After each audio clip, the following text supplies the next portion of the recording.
Saan mo napulot yan lalaking yan? Sa teleserye ba tayo? Lolo, we met through a common friend.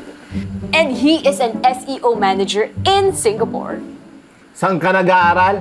Sa Ukla. Siya ang tinatanong ko. Wala bang bibigyan? Sa Ukla po. Taga saan ang pamilya mo? Sa Mindanao. Nasa Mindanao na ba ang Baguio? Ano po kasi sir, yung mama ko po ay taga Baguio. Yung papa ko naman po ang taga Mindanao. Yes. And how long have you been together? Walang nakakaalam.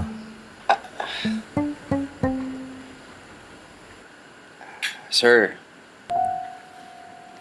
5 years na ho kami. And naalala ko ho yung moment na nakita ko si Kim. That was 7 years ago and alam ko kung siya ang babaeng gusto kong makasama. Sir, marami na ho akong pinagdaanan. Marami na rin ho akong napuntahan. Pero sa kanya ko lang ho nahanap ang pahinga. Sa'yo ko lang gustong manatili.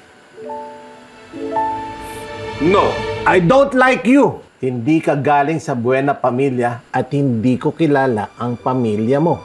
Catherine, you can do better than this.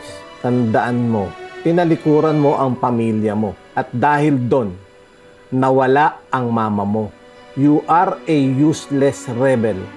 Umalis ka, tapos pagbalik mo, may dala kang kung anong kalokohan. Magtigil ka! Ate Catherine, anong ginagawa mo dito? Kala ko kung nalimutan mo na pagiging Buenavista. Catherine, na-base ng full name mo? Wow, parang soap opera. Henry, my dear cousin. This is Julian. He is my boyfriend. And we are here because I want him to be introduced to the family. Boyfriend? Ikaw? Akala ko hindi mo kailangan ng mga lalaki. Tsaka sabi mo, kaya mo tumayo sa sarili mong paa. Enough!